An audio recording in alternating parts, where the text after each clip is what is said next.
ಎಲ್ಲರಿಗೂ ನಮಸ್ಕಾರ. ಇವತ್ತಿನ ರೆಸಿಪಿ ಕರಾವಳಿ ಶೈಲಿಯ ಸಾರು, ಅದು ಸಹ ದೇವಸ್ಥಾನದಲ್ಲಿ ಮಾಡುವಂತಹ ಬಿಳಿ ಅಕ್ಕಿ ಅನ್ನಕ್ಕೆ ಕೊಡುವಂತಹ ಒಂದು ಘಮಿಸುವ ಸಾರು. ಅದು ಇಷ್ಟ ಇಲ್ಲದವರು ಯಾರೂ ಇಲ್ಲ.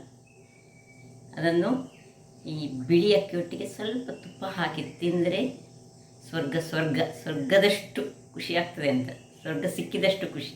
ಹಾಗಿರುವಾಗ ಈ ಒಂದು ಸಾರನ್ನು ನಾನು ಈ ದೇವಸ್ಥಾನದಲ್ಲಿ ಅಡಿಗೆ ಮಾಡುವ ಭಟ್ರಿಂದಲೇ ಕಲಿತುಕೊಂಡು ತಯಾರಿಸಿದಂತಹದ್ದು.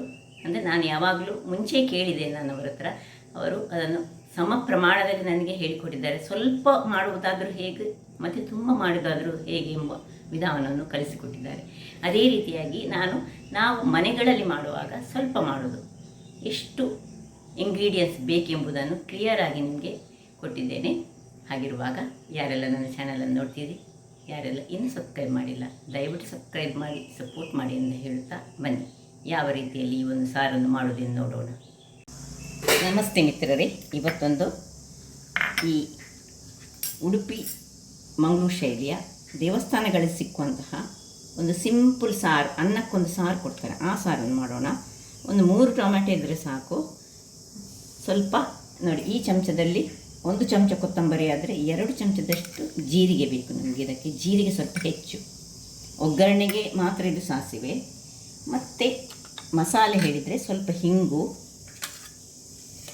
ಅದರೊಟ್ಟಿಗೆ 4 ಬ್ಯಾಡ್ಗೆ ಚಿಲ್ಲಿ ಆದರೆ 1/4 ಚಮಚದಷ್ಟು ಮೆಂತೆ, 1/4 ಚಮಚದಷ್ಟು ಕರಿಮೆಣಸು, ಒಂದು ಸಣ್ಣ ತುಂಡು ಬೆಲ್ಲ, ಮತ್ತೊಂದು ಸಣ್ಣ ಹುಳಿ. ಈಗ ಮೊದಲಿಗೊಂದು ನಾವು ಫ್ರೈ ಮಾಡ್ಕೊಳ್ಳೋಣ. ಈ ಒಂದು ಬಾಣಲೆಯನ್ನು ಇಟ್ಕೊಂಡಿದ್ದೇನೆ ನಾನು, ಅದಕ್ಕೆ ಜಸ್ಟ್ ಡ್ರೈ ಫ್ರೈ ಮಾಡೋದು ನಾವೀಗ. ಈ ಚಮಚದಲ್ಲಿ ನಾನು ತೋರಿಸ್ತೇನೆ ನೋಡಿ. 1 ಚಮಚದಷ್ಟು ಕೊತ್ತಂಬರಿ ಬೀಜ ಆದರೆ ಇದಕ್ಕೆ 2 ಚಮಚದಷ್ಟು ಜೀರಿಗೆ. ನಾವು 3 ಟೊಮೆಟೊದಿಂದ ಮಾಡ್ತಿದ್ದೇನೆ, ಅದರಿಂದಾಗಿ ಅದಕ್ಕೆ ಅಷ್ಟಕ್ಕೆ ಇಷ್ಟು ಸಾಕು ನಮಗೆ. ಇನ್ನು ಈ ಮೆಂತೆ 1/4 ಚಮಚದಷ್ಟು, ಮತ್ತು 1/4 ಚಮಚದಷ್ಟು ಕರಿಮೆಣಸು, ಮತ್ತು 4 ಮೆಣಸು. ಇಷ್ಟನ್ನು ಫ್ರೈ ಮಾಡ್ಕೊಳ್ಳೋಣ. ಅದರೊಟ್ಟಿಗೆ 1 ಕರಿಬೇವಿನ ಸೊಪ್ಪನ್ನು ಸಹ ಹಾಕ್ಕೊಳ್ತಿದ್ದೇನೆ ನೋಡಿ. ಇಷ್ಟು ಸ್ವಲ್ಪ ಘಮ ಬರುವವರೆಗೆ ಹುರಿದುಕೊಳ್ಳೋಣ. ವೀಕ್ಷಕರೇ ನೋಡಿ, ಮೆಣಸು ಉಬ್ಬಿ ಬರುವಾಗ ಮತ್ತು ಅದರೊಟ್ಟಿಗೆ ಈ ಒಂದು ಜೀರಿಗೆ ಮತ್ತು ಕೊತ್ತಂಬರಿಯ ಪರಿಮಳ ಬರ್ತಾ ಉಂಟು ನೋಡಿ, ನಿಮಗೆ ಕಾಣ್ಬೋದು. ಇಷ್ಟ ಆಗುವಾಗ ಇದನ್ನು ಸಣ್ಣದು ಮಾಡ್ಕೊಳ್ಳೋಣ. ಇದನ್ನು ಇಲ್ಲಿ ತಣ್ಣಗಾಗಲಿಕ್ಕೆ ಬಿಡೋಣ. ಇಲ್ಲಿ ಒಲೆಯಲ್ಲಿ ನಾನೀಗ 3 ಟೊಮೆಟೊ ಮಾಡ್ತಿದ್ದೇನೆ. ಸಣ್ಣ ಪಾತ್ರೆ ತೆಗೆದುಕೊಳ್ತಿದ್ದೇನೆ. ಇದಕ್ಕೆ 1 ಲೋಟದಷ್ಟು ನೀರನ್ನು ಹಾಕ್ಕೊಳ್ತಿದ್ದೇನೆ. ಇದು ಕುದಿ ಬರುವಾಗ ಇಲ್ಲಿ ಟೊಮ್ಯಾಟೊವನ್ನು ನಾನು ಸಣ್ಣದಾಗಿ ಹೆಚ್ಚಿಟ್ಕೊಳ್ತೇನೆ. ಸಣ್ಣದಾಗಿ ಸಾಧಾರಣ ನೋಡಿ, ಈ ರೀತಿಯಲ್ಲಿ ಕಟ್ ಮಾಡಿಕೊಂಡು 3 ಟೊಮೆಟೊ ಸಹ ಕಟ್ ಮಾಡ್ತೇನೆ. ಕಟ್ ಮಾಡಿದ್ದನ್ನು ಈ ಒಂದು ನೀರಿನೊಳಗೆ ಹಾಕೊಳ್ಳೋಣ. ಅದರೊಟ್ಟಿಗೆ 1 ಎಳೆಯಷ್ಟು ಕರಿಬೇವಿನ ಸೊಪ್ಪು, ಮತ್ತು ನೋಡಿ ಇಲ್ಲಿ ಈ ಕೊತ್ತಂಬರಿ ಸೊಪ್ಪು ದಂಟನ್ನು ಸ್ವಲ್ಪ ಹೀಗೆ ಸಣ್ಣದಾಗಿ ಕಟ್ ಮಾಡಿಕೊಂಡು ಇದನ್ನು ಸಹ ಇದಕ್ಕೆ ಹಾಕೊಳ್ಳೋಣ. ಇನ್ನು ಸ್ವಲ್ಪ ಇಂಗನ್ನು ಹಾಕ್ಕೊಳ್ತಿದ್ದೇನೆ. ಇದಕ್ಕೆ ಇಂಗನ್ನು ಹಾಕಿ ಇದನ್ನು ಮುಚ್ಚಳವನ್ನು ಮುಚ್ಚಿಕೊಂಡು ಇದನ್ನು ಬೇಯಿಸ್ಕೊಳ್ಳೋಣ. ಇಲ್ಲಿ ಉಳಿದ ಕೊತ್ತಂಬರಿ ಸೊಪ್ಪನ್ನು ಸಣ್ಣದಾಗಿ ಹೆಚ್ಚಿಟ್ಕೊಳ್ತೀನಿ. ಕೊತ್ತಂಬರಿ ಸೊಪ್ಪು ಕಟ್ ಮಾಡಿದ ಮೇಲೆ ಈ ಮೆಣಸನ್ನು ಒಂದು ಹೀಗೆ ಉದ್ದಕ್ಕೆ ಸೀಳಿಕೊಳ್ತೇನೆ. ಒಂದೇ ಒಂದು ಮೆಣಸು ಇಷ್ಟೊಂದು ಉದ್ದಕ್ಕೆ ಸೀಳಿ ಇದರೊಟ್ಟಿಗೆ ಹಾಕ್ಕೊಂಡು ಅದರೊಟ್ಟಿಗೆ ಅದು ಬೇಯಲಿ. ಇಲ್ಲೀಗ ಇದು ತಣ್ಣಗಾಗಿದೆ. ಇದನ್ನು ಜಸ್ಟ್ ಒಂದು ಪೌಡರ್ ಮಾಡ್ಕೊಳ್ಳೋಣ.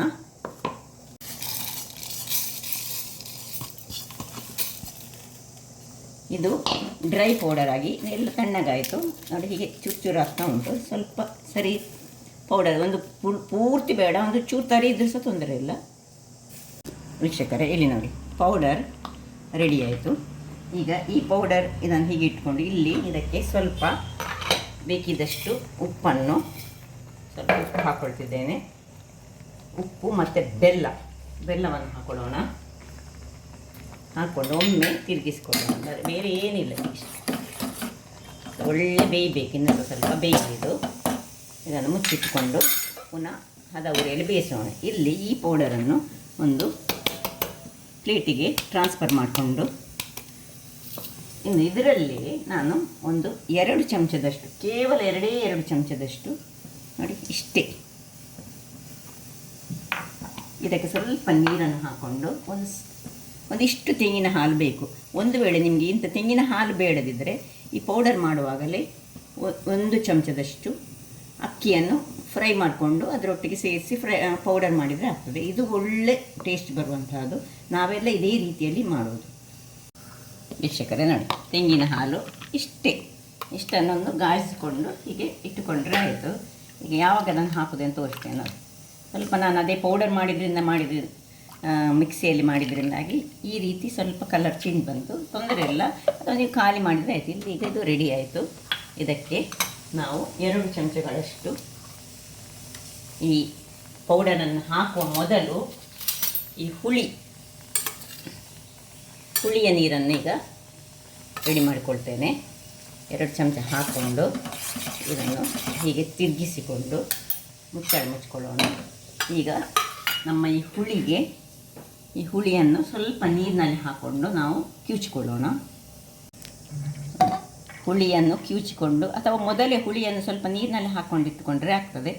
ಅಥವಾ ನೀವು ಈ ಹುಳಿಯನ್ನು ಡೈರೆಕ್ಟಾಗಿ ಇದಕ್ಕೆ ಮಸಾಲೆ ನೀವು ಗ್ರೈಂಡ್ ಮಾಡುವ ಪೌಡರ್ ಮಾಡೋದಿದ್ದರೆ ಆವಾಗಲೇ ಹಾಕೋದಾದರೆ ಅದರೊಟ್ಟಿಗೆ ಸಹ ಹಾಕ್ಕೊಳ್ಬೋದು. ನೋಡಿ, ಇಷ್ಟನ್ನು ಈಗ ಹುಳಿ ನೀರನ್ನು ಹಾಕ್ಕೊಳ್ತಿದ್ದೇನೆ.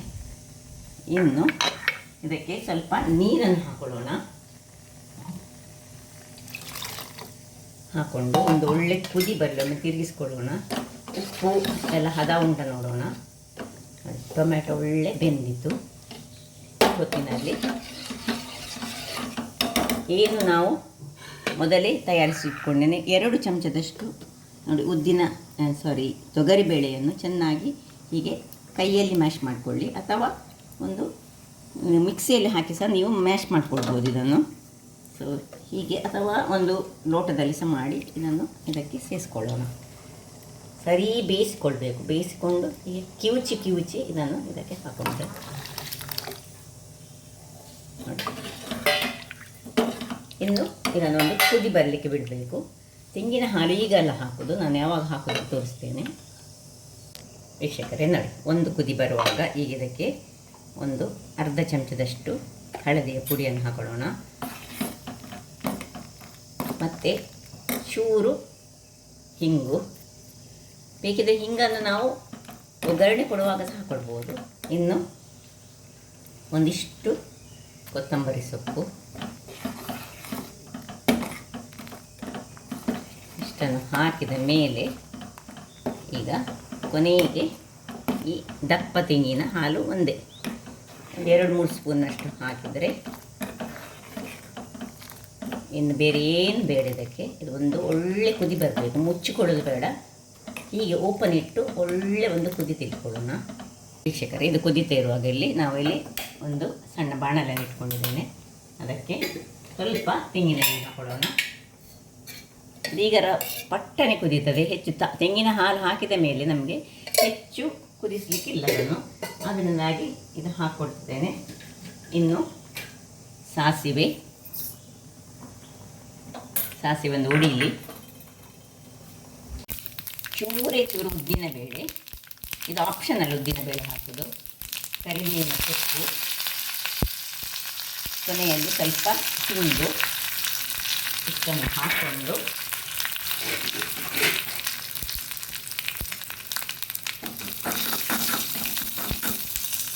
ಆಯಿತು. ಇದನ್ನು ಆಫ್ ಮಾಡಿಕೊಂಡು ಇದಕ್ಕೆ ಇಲ್ಲಿ ಇದಕ್ಕೆ ಶಿಫ್ಟ್ ಆಯಿತು. ಇದನ್ನು ಈಗ ಆಫ್ ಮಾಡಿಕೊಳ್ಳೋದು. ಆಯಿತು, ಮುಚ್ಕೊಳ್ಳೋಣ.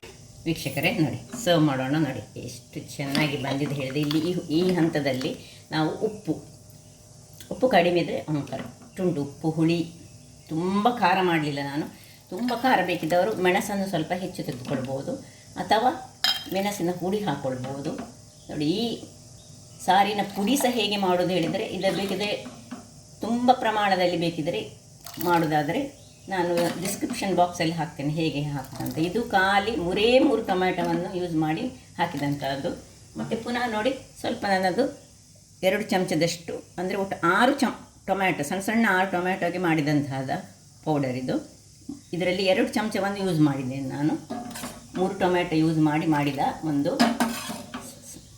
ಸಾರು, ಸಿಂಪಲ್ ಸಾರು ರೆಡಿಯಾಗಿದೆ. ಹಾಗಾದರೆ ನೋಡಿದ್ರಲ್ಲ ವೀಕ್ಷಕರೇ, ಯಾವ ರೀತಿಯಲ್ಲಿ ಒಂದು ಸಾರನ್ನು, ಇದನ್ನು ನಾವು ಬಿಳಿ ಅನ್ನದೊಟ್ಟಿಗೆ ವೈಟ್ ರೈಸಲ್ಲಿ ತಿನ್ನಲಿಕ್ಕಂತೂ ಬಹಳ ಚೆನ್ನಾಗಿ ಬರ್ತದೆ. ಅಲ್ಲದೆ ದೋಸೆ ಇಡ್ಲಿ ಸಹ ತಿನ್ಬೋದು, ಬಟ್ ಬಿಳಿ ಅನ್ನಕ್ಕೆ, ಕುಚ್ಚಲಕ್ಕಿ ಅನ್ನದಲ್ಲಿ ಸಹ ಊಟ ಮಾಡಬಹುದು, ಆದರೆ ಬಿಳಿ ಅನ್ನಕ್ಕಂತೂ ಬಹಳ ಒಂದು ಒಳ್ಳೆ ಕಾಂಬಿನೇಷನ್. ಹಾಗಾದರೆ ನನ್ನ ಈ ಕುಕಿಂಗ್ ಚಾನಲ್ ನಿಮಗೆ ಇಷ್ಟ ಆದರೆ ಬೋಳೂರು ಸುವರ್ಣ ಚಾನಲನ್ನು ಲೈಕ್ ಮಾಡಿ, ಶೇರ್ ಮಾಡಿ, ಹಾಗೂ ಸಬ್ಸ್ಕ್ರೈಬ್ ಮಾಡಿ, ಹಾಗೂ ನನ್ನ ಇನ್ಸ್ಟಾಗ್ರಾಮ್ ಪೇಜನ್ನು ಫಾಲೋ ಮಾಡಿ. ಧನ್ಯವಾದಗಳು.